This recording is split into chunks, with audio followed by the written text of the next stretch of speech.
G'day and welcome back to the channel. Today we're going to look at FPV technology. There are three types of FPV technology currently available on the market, and they are analog, Fatshark's digital, and DJI's digital system. We're going to start today with looking at analog FPV, the technology, how it actually works, what the pros and cons are, and I'm going to do it using a new whiteboard system that I've got here because my existing real whiteboard is not working so well. It's old, it's tired, it doesn't erase properly, it doesn't hold the ink properly, so you can't write on it and you can't wipe it off. So it's kind of useless. And a new good quality whiteboard would be costing me $500. So I went out and I bought a digitizing tablet, a Huion digitizing tablet, and I'm using GIMP as my canvas. So we're going to use that and see how it works out. If it's terrible, you tell me and we'll go back to the regular whiteboard. But I'm certainly hoping that this will work well enough because it means it's winter here, well, it's coming up to winter. I can do these things in the warmth and comfort of my recording studio rather than my studio at the airfield where it's always cold and horrible in the winter. Right, so let's take a look. Let's have a look for a start at the pros and cons of analog FPV. And here we go. Now the first one is it's low latency. It is a low latency setup. That means that the image is transferred from the camera to your goggles with the minimum of delay. And that's really important if you're flying racing or you want to fly something where you're flying close proximity and you can't afford any kind of lag between the signal being or the image being seen by the camera and appearing in your goggles. So low latency is one of the big strengths of analog. Now the other thing is it's fixed latency, and that is also very important because it's not quite the same as low latency. That the human brain is a wonderful thing. If you have a relative, say you have a medium latency, then you can adapt for that. I've changed from systems that had a latency of 15 milliseconds and I've changed up to something that has 40 milliseconds. And after a few packs, you get used to the higher latency and you compensate for it. Your brain compensates for it. What you can't compensate for is a varying latency. So that 1 minute it's 10 milliseconds, next minute it's 40 milliseconds. That becomes very difficult to deal with if you're trying to fly close proximity or race. In fact, it puts you at a huge disadvantage if the latency isn't fixed. So analog FPV has a fixed latency, which again is great for those who want to race or fly close proximity. Now the next thing is it's low cost. It's low cost because it's tried and proven technology. There's chipsets available off the shelf. There is a pretty big demand for it. It's been around for a long time. A lot of FPV gear has been sold, so their development costs are amortized. So it's pretty cheap. You can buy an all-in-one video transmitter camera setup for $12. I mean, you can't get much cheaper than that. That's with an antenna as well. So yeah, it is very low cost option. Next one is it's lightweight, which means if you've got a tiny whoop, we're talking Mobula 6 or smaller, analog's really the only option. It's pretty much the only option because it's not only lightweight, but it's small as well. You can get very, very small analog FPV transmitters. So that makes it great for the small, lightweight craft. Also, it operates on multiple bands, and that means you can transmit and receive video on 5.8 gigahertz, which is most popular, and which is what the digital systems are pretty much limited to. But you can also use 2.4 gigahertz, you can use 1.3 gigahertz, and if you've got ham license, you can use 3.3 gigahertz, somewhere in there. I think there's another band available. So there's other choices for the frequencies that you can use. And if you want to go long distance, 1.3 will get you a lot further than 5.8. So that's a big bonus if you plan to do long distance FPV, or you're flying in an area where there may be a lot of noise on 5.8, you could switch to 2.4. Those are benefits of analog FPV. Also, the degradation of an analog signal is generally quite graceful. It'll get snowy and the picture will get speckles in it and you might get more flickering and things, but you can tell when you're running towards the limits of your video range pretty easily. And it's not so scary as a system that simply goes black or just disappears from your screen. So those are the pros. Those are the things I like about analog FPV. But of course, it's not all wins. There are some losers as well. If you go over here to the cons section, one of the biggest cons is it's only standard definition. It's only standard definition, which means it's not a very sharp picture. It's a pretty fuzzy picture, and most people, when they go back to analog after using digital, go, ooh, because you're not going to get anywhere near the sharpness of the image that you get with an HD system. Also, it's interference prone, and I think to me that's probably even worse than the resolution, is the fact that there's no way for an analog system to reject interference. So if someone turns on a Wi-Fi router, or if there's just a lot of general noise on the band, you can find your experience somewhat compromised by wavy lines and sparkles and stuff like that. So yeah, and the interesting thing is that analog FPV even interferes with itself due to a thing called multipathing. So if you're flying in a building with a lot of reflections around a bando or something, then analog can be a real nightmare. You get a lot of flickering and signal dropouts. So, you have to deal with that. And finally, analog on 5.8 gigahertz is illegal in a lot of places unless you have a ham license. If you want to run more than 25 milliwatts, that is, you need to get a ham license. So it's not necessarily legal to fly 25 milliwatts at useful power levels. And that's a big negative. If you want to stay on the right side of the rules and regulations, you need to be aware of that. Whereas the digital systems tend to be more in line with the requirements of the regulators where you are. And it's something like the DJI digital system on 25 milliwatts, you can go a lot further than you did with an analog system on 25 milliwatts. So that even if there is a power limitation, it doesn't have as much effect. But those are basically, as far as I can remember, the pros and cons of analog FPV. Okay, I'm going to draw as I talk here, so this will look really bad. This probably won't work out very well at all. But let's say we've got to start, obviously, with a scene. Now, so here's a scene. Here's the sun. Ooh, always fly on sunny days. It's so much nicer. We might have a few clouds around. There might be some birds. And you might even have a tree or two because you're flying proximity. So this is the scene that this is what we see if we look with our eyes. And that's, of course, what we've got to translate back to our goggles. Let's put our goggles over here. We've got to have a set of goggles. Let's make some goggles. My drawing skills are atrocious. So you have to bear with me. You have to try and interpret what I'm trying to draw here because it doesn't look the way it should. I'm not an artist, okay? So bear with me. Here's our goggles. Let me just write it down in case you can't recognize them. So here are our goggles. And this is the scene that we are flying in. And obviously we're going to have a camera. We need a camera to see that. So the first part of our analog system is the camera. And it's an analog camera, as you would expect. Analog camera. Just put cam, saves me a lot of writing. Okay, and inside our camera, this is where it gets interesting. Inside the camera, there is a sensor, and the sensor is a little piece of silicon that is divided up into rows and columns like this. It's a grid of little sensors, and my drawing skills, as I say, are atrocious, so bear with me.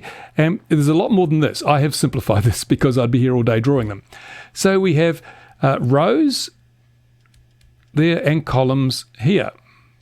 And this is our sensor array. And this is where the light falls. Our lens, if we look at it, the lens here transfers the image onto the sensor. So it effectively maps that image onto the sensor. So by reading these individual little squares here, we can see what the picture looks like. Now, obviously, in the case of a FPV camera, there are hundreds of these across and hundreds of them up. So we got a lot of pixels to deal with. I've simplified it, as say, for the purpose of this particular video. But what happens is our camera reads each individual thing. And if we were to draw if we had an oscilloscope, okay, because what comes out of here is a voltage.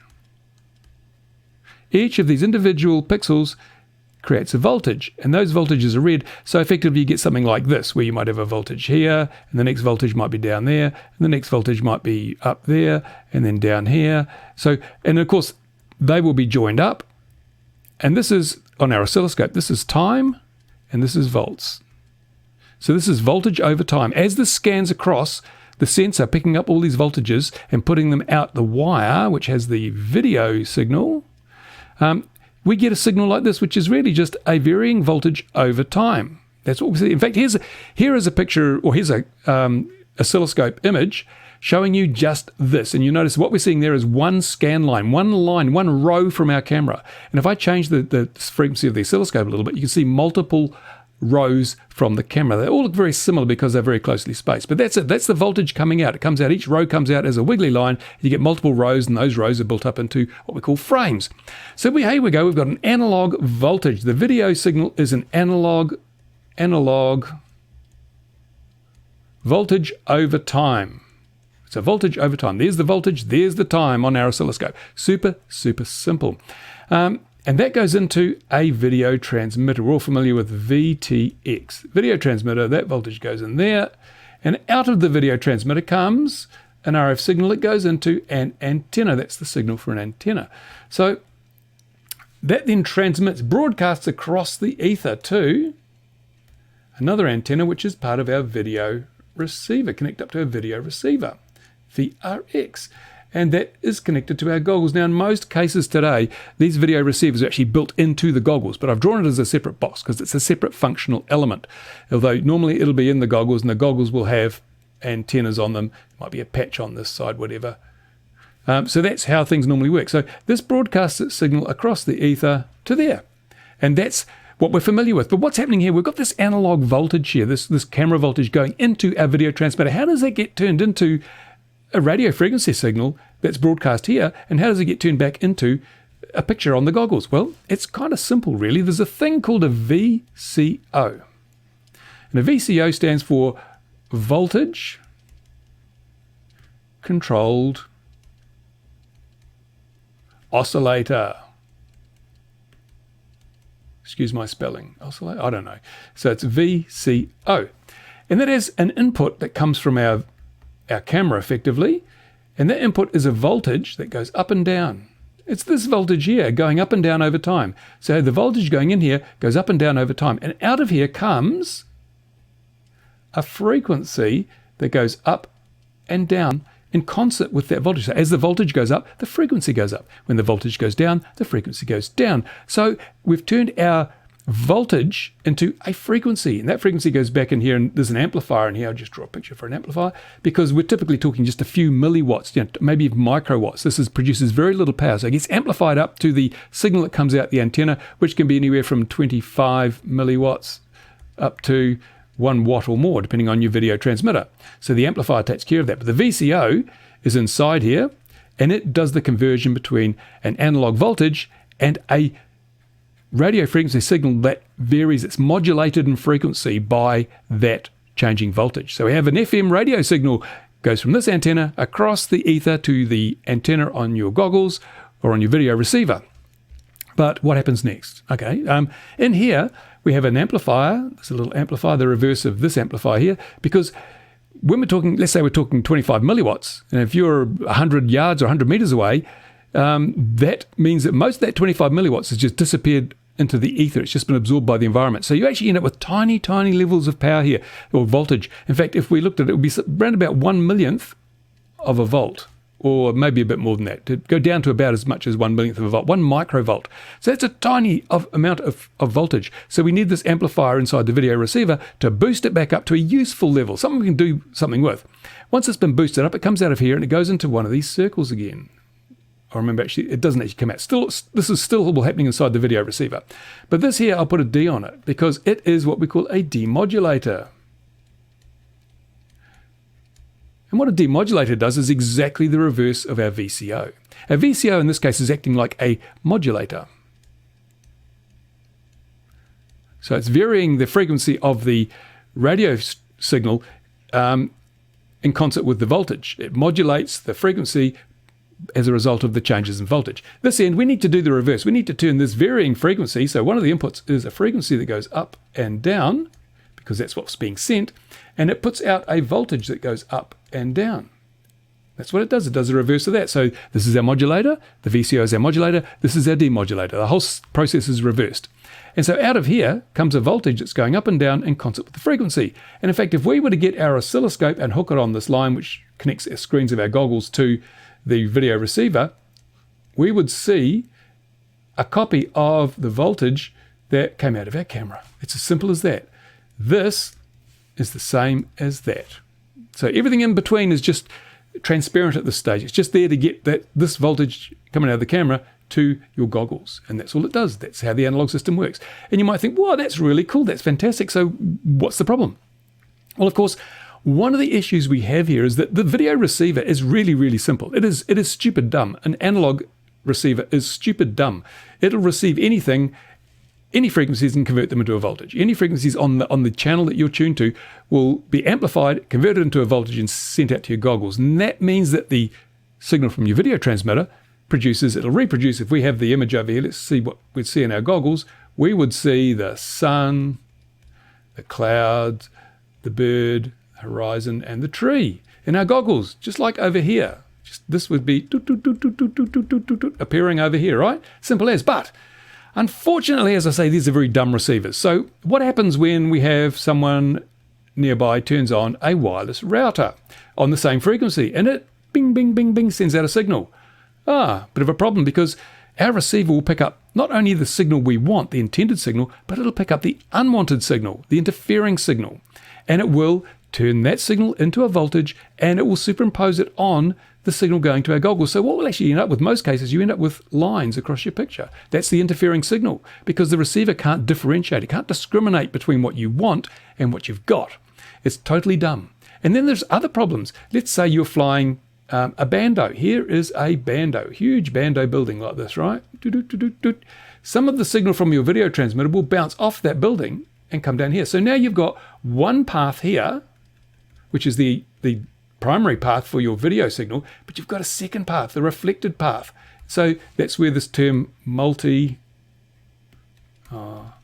comes from.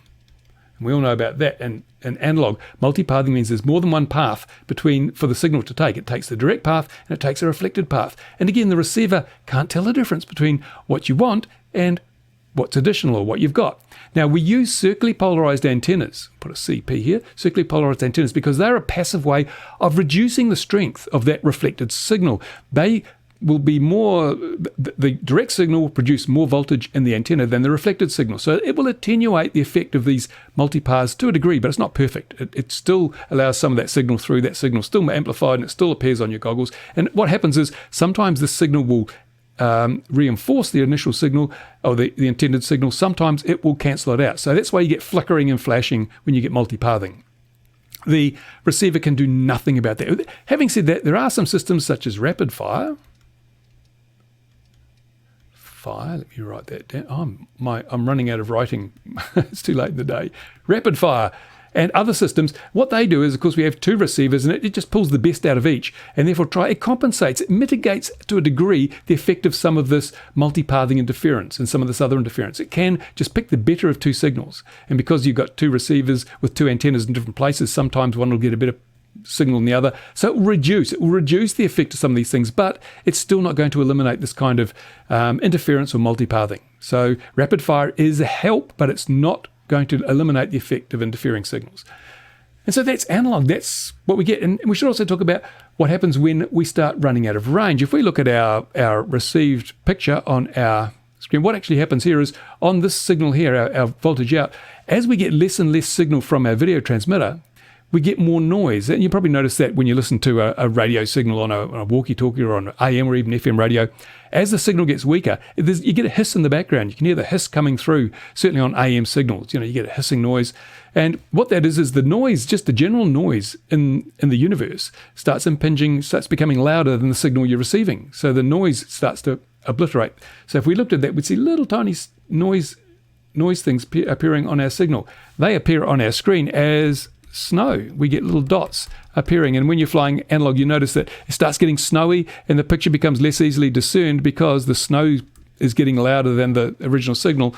And that's a pretty linear type of thing. Once you reach the point where these little noise flecks start to appear, they tend to increase gradually and the signal fades gradually as you move along. So that means that you can determine when you're getting to the limits of useful range of your video system quite easily. It degrades gracefully, as I said in the first screen, and that is a really good thing if you want to fly to any sort of distance. You're not going to suddenly lose the signal. It will degrade slowly and you'll have plenty of time to decide, I've time to turn back or whatever.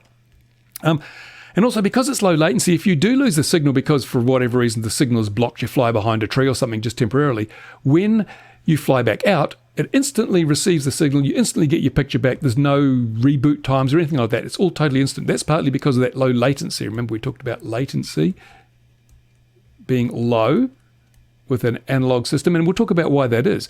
The reason for that is that the only real contributors to latency in our analog system are the bit of circuitry inside our camera that converts the voltages on these little pixels, converts them into this wiggly wave.